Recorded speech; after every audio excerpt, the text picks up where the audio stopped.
Olá a todos, que privilégio para mim participar dessa conferência internacional e falar sobre esse tema tão importante, maior que o nosso pecado, cantando as maravilhas da salvação pela graça somente. É um tema que fala muito ao meu coração e ao seu coração. Eu gostaria de falar sobre isso a partir do Salmo 32. Eu peço que você tenha a sua Bíblia aberta e que você vá acompanhando a leitura e a exposição da palavra de Deus. Uma das razões pelas quais o apóstolo Paulo escreveu a sua carta aos Romanos foi explicar o evangelho que ele pregava entre os gentios. E no coração da mensagem do apóstolo Paulo estava a boa notícia de que Deus justifica tanto os judeus como os gentios pela graça mediante a fé. Paulo começa a sua carta, primeiro, mostrando a perdição dos gentios. Eles estão perdidos, eles estão condenados, porque mesmo nunca tendo ouvido a lei de Moisés ou o evangelho de Cristo, eles têm a revelação de Deus na natureza e na sua consciência, de forma que eles são indesculpáveis. É disso que o apóstolo Paulo trata no capítulo 1 da sua carta. Em seguida, no capítulo 2, Paulo fala sobre a perdição dos judeus, dessa feita. Os judeus, ao contrário dos gentios, receberam a revelação escrita através de Moisés. Contudo, eles nunca cumpriram a lei de Deus e, portanto, estão debaixo do juízo divino juntamente com os gentios, e nesse ponto não há diferença nenhuma. Em resumo, Paulo ensina que todos pecaram e carecem da glória de Deus, alguma coisa que ele declara em meados do capítulo 3. Toda a humanidade, judeus e gentios, está debaixo do pecado e da condenação que os seus pecados com justiça merecem.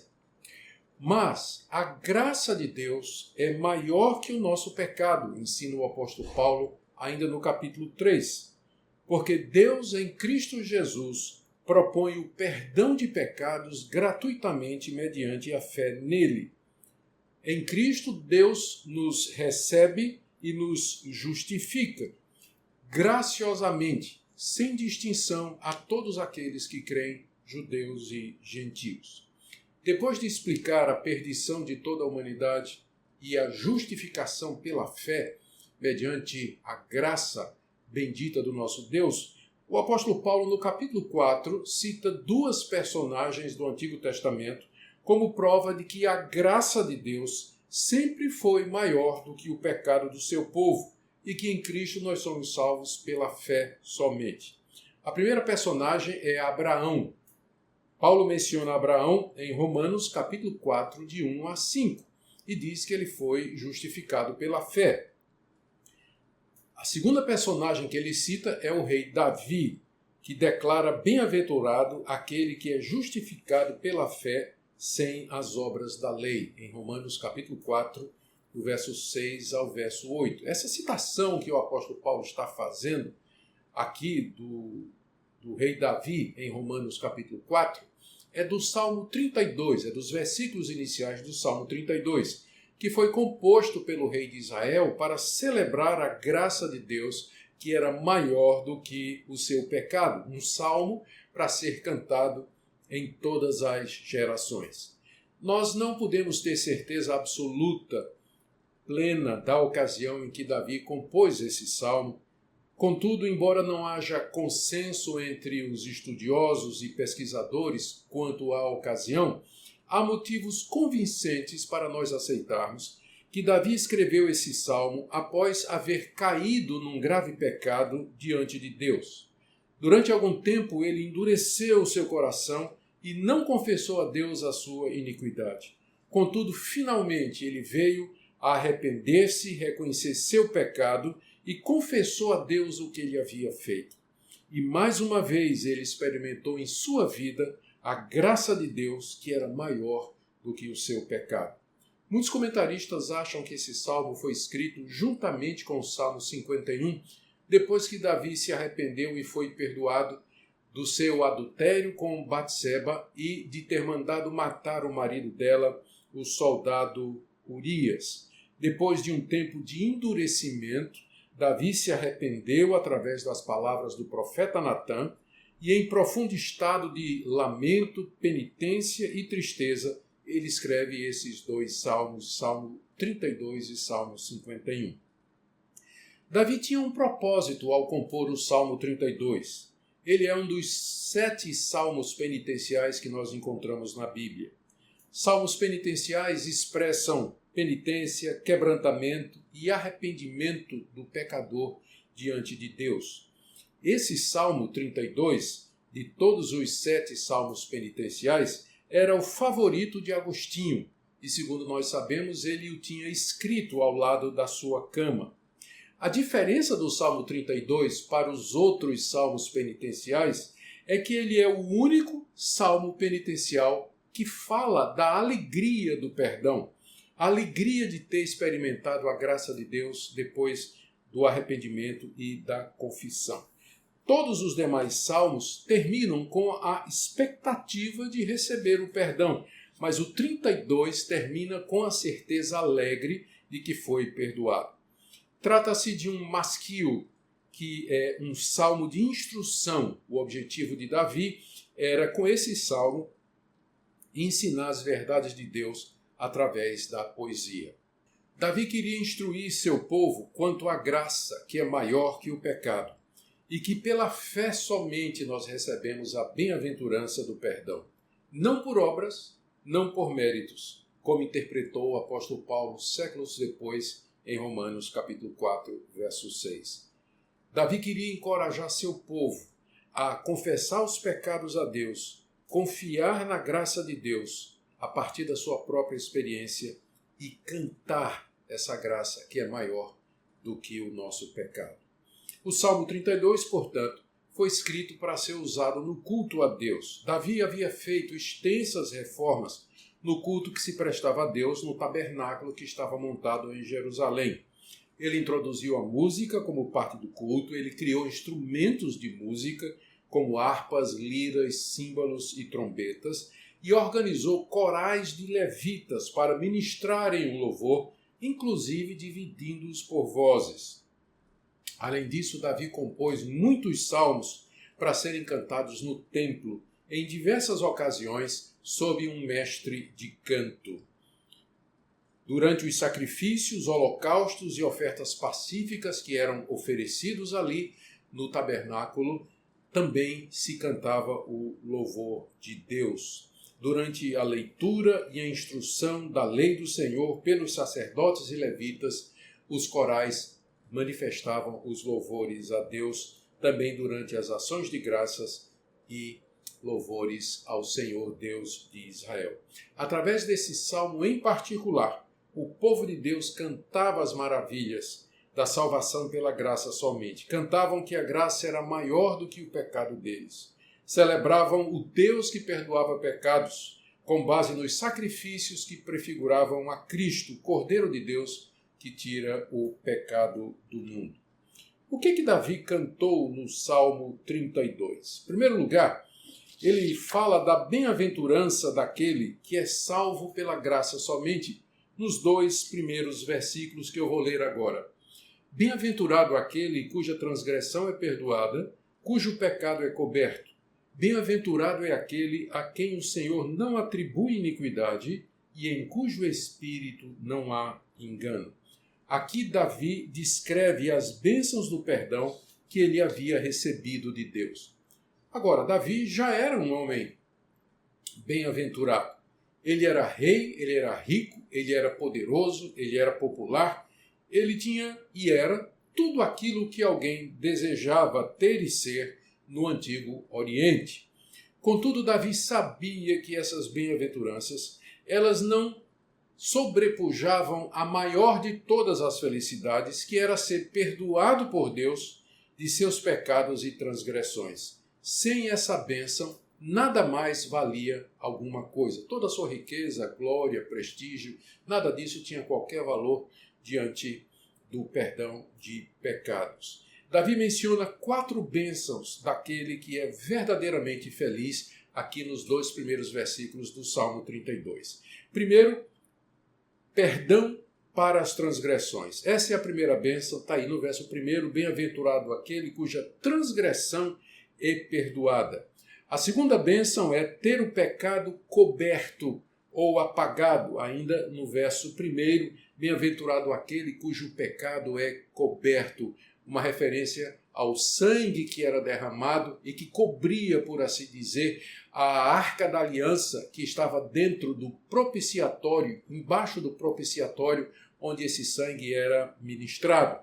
A terceira bênção é ter a sua iniquidade desconsiderada. No verso 2 ele diz assim, bem-aventurado é aquele a quem o Senhor não atribui iniquidade, ou seja, Deus não leva mais a culpa dessa pessoa em conta. E a última bênção está aí no final do verso 2, bem-aventurado aquele que é liberto do engano em seu espírito. Isso é, ele agora tem uma consciência tranquila e sincera. Essas bênçãos, perdão para as transgressões, cobertura para os pecados, a iniquidade desconsiderada, essas bênçãos não vieram a Davi com base em seus méritos, suas obras ou qualquer outra coisa que havia em Davi, mas foram concedidas gratuitamente por Deus, apesar dos pecados de Davi. Na segunda parte do Salmo, Davi relata a dor e o sofrimento pelos quais ele passou, por não ter buscado a maravilhosa graça de Deus em tempo oportuno. Eu quero ler os versos 3 e 4 para vocês. Enquanto calei os meus pecados, envelheceram os meus ossos pelos meus constantes gemidos todo dia, porque a tua mão pesava dia e noite sobre mim, e o meu vigor secou como o calor no verão. Aqui Davi começa a descrever a experiência pela qual ele passou, para que pudesse cantar as maravilhas da graça perdoadora. Toda aquela angústia que antecedeu o livramento e a experiência do perdão. Ele se refere aqui ao tempo em que ele havia endurecido seu coração após haver pecado gravemente contra Deus. Foi um tempo em que ele calou os seus pecados, como ele mesmo diz aqui, isto é, ele não procurou a Deus arrependido para confessar os pecados a Deus. Como resultado, Davi experimentou dores profundas na sua alma e no seu corpo. Veja como ele descreve. No verso 3, ele diz que os seus ossos envelheceram, ou seja, ele definhava cada vez mais, ficando mais e mais cansado. Ele diz ainda no verso 3 que gemia constantemente o dia todo, chorando e lamentando a dor do seu coração. Ele diz no verso 4 que sentia o peso da mão de Deus contra ele. E ainda no verso 4 que o seu vigor, o seu ânimo se secou como a água que se evapora na época de verão no deserto. Era esse o sentimento de Davi. Esse é o sentimento que nós temos quando nós pecamos e nós calamos os nossos pecados, nós endurecemos o nosso coração, nós não queremos nos arrepender, nós não buscamos a graça de Deus para nos perdoar. O Espírito Santo se entristece, a mão de Deus pesa sobre nós e nós sentimos angústia, sentimos a dor, nós sentimos no mais íntimo do nosso ser o que é que significa estar separado de Deus.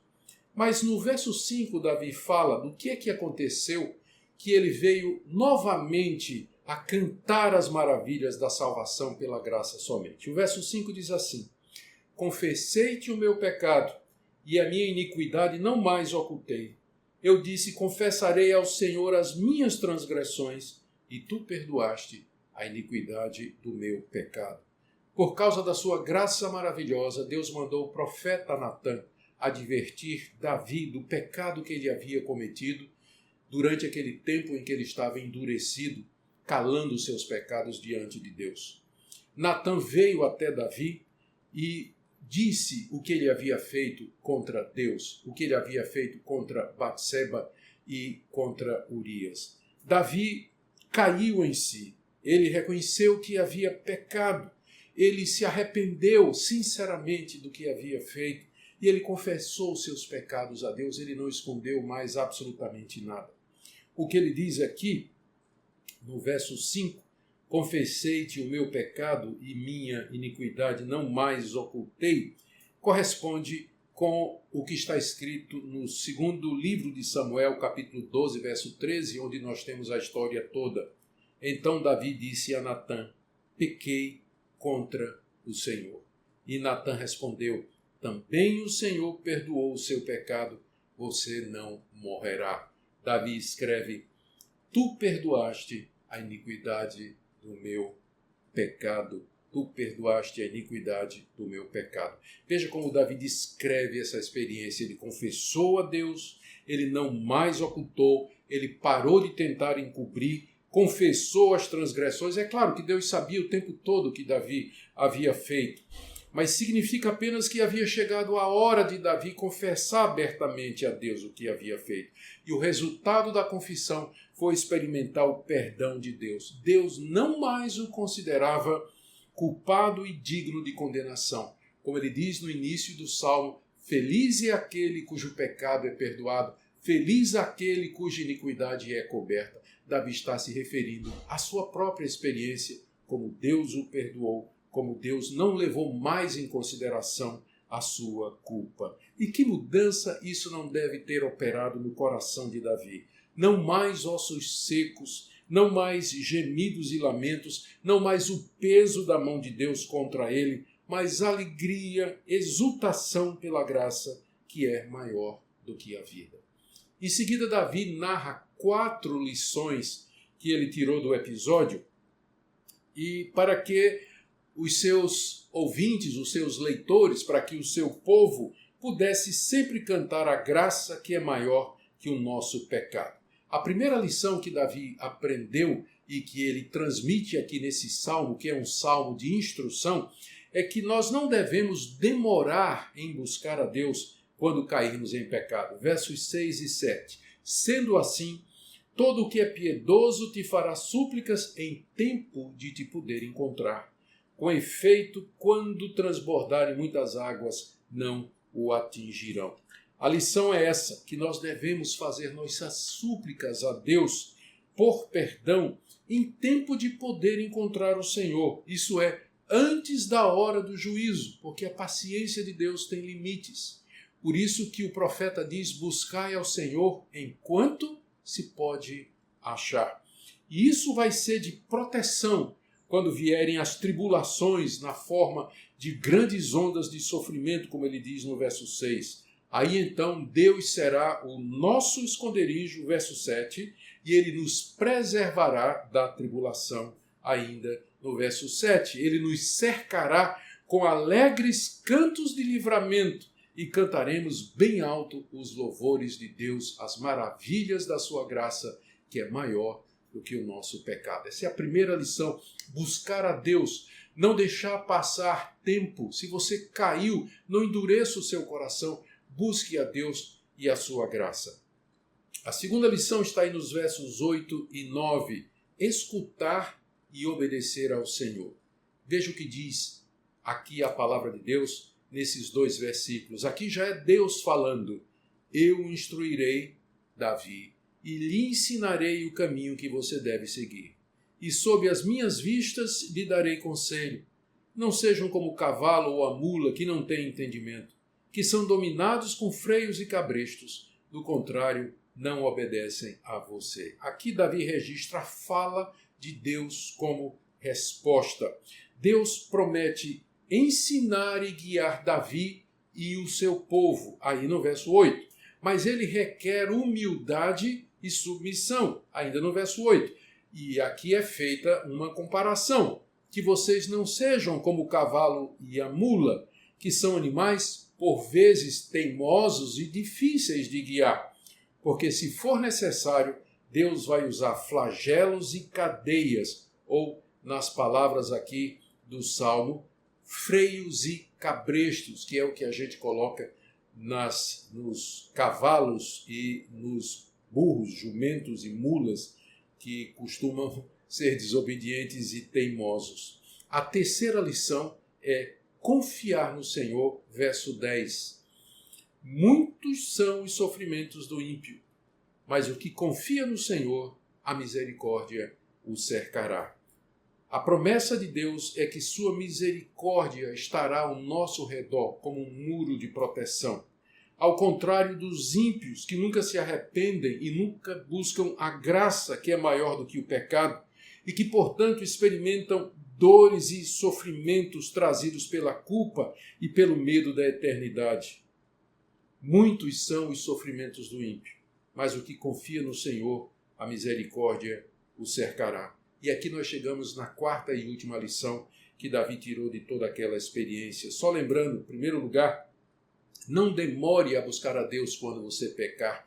Segundo, escute e obedeça ao Senhor, não seja como a mula e como o cavalo. Terceiro, confie no Senhor, porque Ele vai encher o seu coração de alegria e protegê-lo, ao contrário dos ímpios que sofrem. E agora, em quarto lugar, cantem as maravilhas da salvação pela graça. Verso 11. Alegrem-se no Senhor e regozijem-se, ó justos. Exultem todos vocês que são retos de coração. Davi usa 3 verbos aqui para expressar a mesma coisa. Alegrar-se, regozijar-se e exultar, que significa cantar de alegria.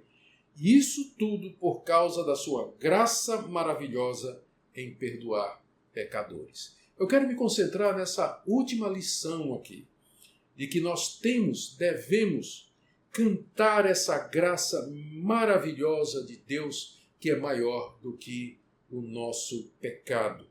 E eu quero, com isso, já concluir, chegar ao final da minha pregação nessa ocasião. Queridos, cânticos e hinos são expressões teológicas da experiência dos cristãos. Portanto, somente aqueles que experimentaram a graça de Deus, que é maior que seu pecado, é que podem cantar as suas maravilhas e exaltar o Senhor. Através da história da igreja, cristãos que conheceram a justificação pela fé somente, compuseram hinos exaltando a graça de Deus. Na Reforma Protestante, Lutero compôs diversos hinos exaltando a fé somente, a justificação pela fé somente, como, por exemplo, em 1523, o hino Clemência dá-nos, ó Deus, onde ele louva a Deus por ter dado graça, pela graça, o verbo da vida, por meio de quem nós temos o perdão. Em 1524, ele compôs um hino chamado Cristo entregou-se à morte, onde ele canta a vinda de Cristo ao mundo e sua vitória sobre o pecado para salvar o seu povo graciosamente mediante a fé. No período da pós-reforma, no tempo dos puritanos, quem não conhece Maravilhosa Graça, esse hino composto por John Newton em 1779, ou então Alas, and did my Savior bleed? Ou Meu Salvador sangrou, de Isaac Watson, de 1707, ou então Fonte és tu de toda bênção, de Robert Robinson, no século XVIII. E durante os grandes avivamentos espirituais acontecidos na Europa e nos Estados Unidos no século XVIII, muitos hinos celebrando a graça de Deus, a justificação pela fé somente, foram compostos. Eu destaco os hinos de Charles Wesley, por exemplo, Amor Insondável, que fala da graça de Deus. E nos nossos dias, onde o evangelho bíblico é pregado, nós temos hinos sendo compostos, cânticos sendo compostos, exaltando a graça de Deus. Eu termino perguntando, por que os cristãos não cantam isso hoje, tanto como deveriam? É porque as teologias voltadas para o homem têm dominado a igreja evangélica. Porque muitos cristãos estão na busca por prosperidade, cura e libertação. Porque a ênfase tem sido na capacidade e na autonomia humana. Não se fala do pecado, não se fala da queda, não se fala da condenação, não se fala do inferno. Há pouca pregação sobre a justificação pela fé, mediante a graça de Deus, que é maior que nosso pecado.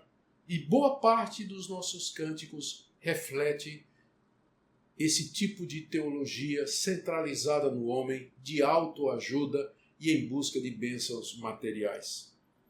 Busquemos a Deus por um avivamento espiritual, que nos traga de volta para as grandes doutrinas da graça, de que Deus perdoa livremente o pecador, mediante a fé em Cristo Jesus, e que isso é motivo de cântico, de louvor e de adoração, cantar a graça, que é maior que o nosso pecado. Que Deus encha o seu coração de cânticos de louvor e adoração a esse Deus maravilhoso que nos amou e que em Cristo Jesus nos acolhe livremente. Amém.